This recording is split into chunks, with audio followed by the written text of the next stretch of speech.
നമസ്കാരം. കെട്ടിട നിർമ്മാണ സംബന്ധമായ അറിവുകൾ ഷെയർ ചെയ്യുന്ന ഈ പ്രോഗ്രാമിലേക്ക് ഏവർക്കും സ്വാഗതം. ഞാൻ രാജേഷ് മല്ലർകണ്ടി. ഇന്നത്തെ ടിപ്സ് ആൻഡ് ട്രിക്സ്. നമ്മളെല്ലാം ടോയ്ലറ്റ്സിൽ മിറർ ചെയ്യാറുണ്ട്. വാഷ് ബേസിന് മുകളിലായിട്ട് ഒരു മിറർ എന്തായാലും ഏത് ടോയ്ലറ്റിലും ഉണ്ടാകും. എന്നാൽ ഈ മിറർ, ഒന്നിൽ കൂടുതൽ മിറർ നിങ്ങൾ ടോയ്ലറ്റിൽ ചെയ്യാൻ സാധ്യതയില്ല. എന്നാൽ അങ്ങനെ മിറർ ചെയ്തുകൊണ്ടുള്ള ഒരു ട്രിക്സാണ് ഞാനിവിടെ പറയാൻ പോകുന്നത്.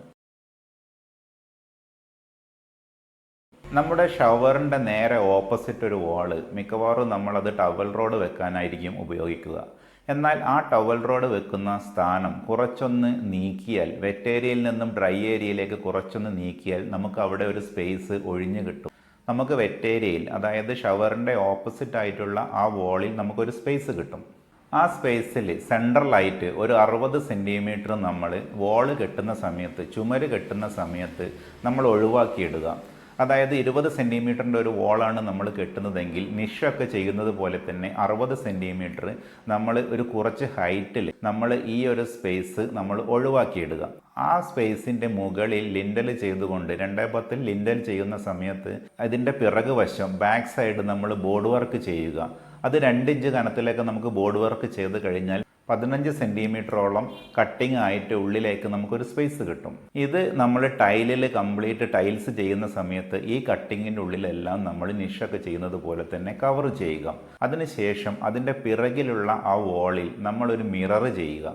മിറർ എന്നുദ്ദേശിച്ചത് ഫുൾ മിററാണ്. അത് നമുക്ക് സ്റ്റഡിൽ ചെയ്യുന്നതാണ് നല്ലത്. ഈ മിറർ 4 സ്റ്റഡിൽ, അതായത് മുകളിൽ 2 സ്റ്റഡ്, താഴെ 2 സ്റ്റഡ്, ഇങ്ങനെ 4 സ്റ്റഡിൽ നമുക്ക് മിറർ നിർത്തുക. അതല്ലാതെ ഗം ചെയ്തിട്ട് നമ്മൾ ഒട്ടിക്കേണ്ട ആവശ്യമില്ല. 4 സ്റ്റഡിൽ നമുക്ക് എന്തെങ്കിലും ആവശ്യം വരുന്ന സമയത്ത് ഊരാൻ പറ്റുന്ന വിധത്തിൽ സ്റ്റഡ് ചെയ്താൽ മതി. അതിനുള്ള കാരണം കൂടി ഞാൻ പിന്നീട് പറയാം. ഇങ്ങനെ ചെയ്യുമ്പോൾ നല്ലൊരു മിറർ നമ്മുടെ ബാത്ത് ഏരിയയിൽ ഷവറിൻ്റെ മുന്നിലായിട്ട് ഉണ്ടാകും. ഇത് എന്തിനാണെന്ന് പലർക്കും സംശയമുണ്ടാകും. കാരണം നമ്മുടെ ബാത്റൂം 1.30, 1.40, 1.50, 1.60 എന്നൊക്കെ പറഞ്ഞിട്ട് പല സൈസിലാണ് പല ടോയ്ലറ്റ്സിനും ഉണ്ടാകുക.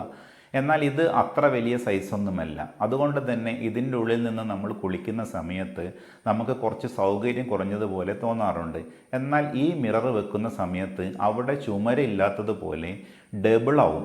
അതായത് ഈ ടോയ്ലറ്റിൻ്റെ വീതി എത്രയാണോ അതിൻ്റെ ഡബിളായിട്ട് നമുക്കത് വളരെ വലിയ വിശാലമായൊരു ടോയ്ലറ്റ് നമുക്ക് അവിടെ ഉണ്ടാക്കാൻ സാധിക്കും. ശരിക്കും പറഞ്ഞാൽ ഹൽവ ഷോപ്പിൽ നമ്മൾ കാണാറില്ലേ, ഇങ്ങനെ വെച്ചിരിക്കുന്ന ഹൽവ മുഴുവനും പരന്ന് കിടക്കുന്നതായിട്ട് നമുക്ക് ഫീൽ ചെയ്യും. അതായത് അത്രക്കും ചെറിയ ഷോപ്പാണെങ്കിൽ പോലും കൂടുതൽ അവിടെ സാധനങ്ങൾ വെച്ചതുപോലെ തോന്നും. അതുപോലെ തന്നെ അതേ മെത്തേഡ് തന്നെയാണ് ഇവിടെയും. നമ്മളവിടെ ഒരു ചുമരിൻ്റെ സ്ഥലത്ത് മിറർ വരുന്നതോടുകൂടി ആ ചുമർ അവിടെ ഇല്ലാതെ ടോയ്ലറ്റ് ഒരുപാട് വീതിയുള്ളതായിട്ടുള്ള ഒരു ഫീല് നമുക്ക് കിട്ടും. ഇതുമാത്രമല്ല ഇതുകൊണ്ട് നേട്ടം. നമ്മുടെ ശരീരം നമ്മളൊരു മിററിൽ കുളിക്കുന്ന സമയത്ത് കാണുകയാണെങ്കിൽ തീർച്ചയായും വയറൊക്കെ ചാടുന്നുണ്ട്, അല്ലെങ്കിൽ തടിയെല്ലാം കൂടുന്നുണ്ട് എന്ന് മനസ്സിലാക്കുമ്പോൾ പിറ്റേ ദിവസം അതിരാവിലെ എഴുന്നേറ്റ് ബീച്ചിൽ ഓടാൻ പോകാനും ജിംനേഷ്യത്തിൽ പോയിട്ട് വർക്കൗട്ട് ചെയ്യാനുമൊക്കെയുള്ള താല്പര്യം നമുക്ക് തന്നെ ജനിക്കും. അതുകൂടി ഈ ഒരു മിറർ കൊണ്ട് നമുക്ക് സാധിച്ചെടുക്കാവുന്നതാണ്. 10 വർഷം മുമ്പ് ഞാനുണ്ടാക്കിയ എൻ്റെ ബെഡ്റൂമിൻ്റെ ബാത്ത് അറ്റാച്ച്ഡ് ടോയ്ലറ്റിൽ ഇതുപോലെ ഒരു സൗകര്യം ഞാൻ ചെയ്തിട്ടുണ്ട്. എനിക്കത് വളരെ നല്ലതായിട്ടാണ് ഇതുവരെ തോന്നിയത്. അതുകൊണ്ട് തന്നെ എൻ്റെ അനുഭവം വെച്ച് കൂടിയാണ് ഞാൻ പറയുന്നത്. ഇത് നല്ല ഒരു ട്രിക്കാണ്. നിങ്ങളൊന്ന് ഇത് ചെയ്തു നോക്കുക, തീർച്ചയായും നിങ്ങൾക്ക് ഇഷ്ടപ്പെടും. അതുപോലെ നേരത്തെ ഞാൻ പറഞ്ഞു ഇത് സ്റ്റഡിലിട്ടാൽ മതിയെന്ന്. അതിന് കാരണമുണ്ട്. കാരണം മിറർ ആയതുകൊണ്ട് തന്നെ 6-7 വർഷം കഴിയുമ്പോൾ ഇതിന് കുറച്ച് കുത്തുകളെല്ലാം വരും. ഇതിൻ്റെ മിററെല്ലാം കേടായി വരുന്ന ഒരവസ്ഥ വരും. അത് ബാത്റൂമിലായതുകൊണ്ടാണ് അങ്ങനെ വരുന്നത്. എൻ്റെ ടോയ്ലറ്റിലും 6-7 വർഷം കഴിഞ്ഞപ്പോൾ ഇതുപോലെ ചെറിയ ചെറിയ തകരാറുകൾ മിററിൽ വന്നിട്ടുണ്ട്. എന്നാൽ 10 വർഷമായിട്ടും അത് മാറ്റേണ്ടി വന്നിട്ടില്ല. കുറച്ച് കുത്തുകളെല്ലാം അതിൻ്റെ പുറത്തുണ്ട്. അത് നമുക്ക് കാഴ്ചയിൽ അതിനൊരു തകരാറൊന്നുമില്ല. അതുകൊണ്ട് തന്നെ അത് ചേഞ്ച് ചെയ്തിട്ടില്ല. എന്നാൽ നമുക്കത് ചേഞ്ച് ചെയ്യണമെങ്കിൽ ഈ 4 സ്റ്റഡ് ഊരി കഴിഞ്ഞാൽ 1000 രൂപയോ 1200 രൂപയോ കൊടുത്താൽ തീർച്ചയായും നിങ്ങൾക്ക് ആ മിറർ വീണ്ടും ചെയ്യാവുന്നതാണ്. അതുകൊണ്ട് മാത്രമാണ് ഞാനിത് സ്റ്റഡിൽ ചെയ്താൽ മതിയെന്ന് പറഞ്ഞത്. ഈ വീഡിയോ നിങ്ങൾക്ക് ഇഷ്ടപ്പെട്ടെങ്കിൽ തീർച്ചയായും ലൈക്ക് ചെയ്യുക, കമൻറ്റ് ചെയ്യുക, ഷെയർ ചെയ്യുക. മറ്റൊരു വീഡിയോയുമായി വീണ്ടും വരുന്നതായിരിക്കും. നന്ദി, നമസ്കാരം.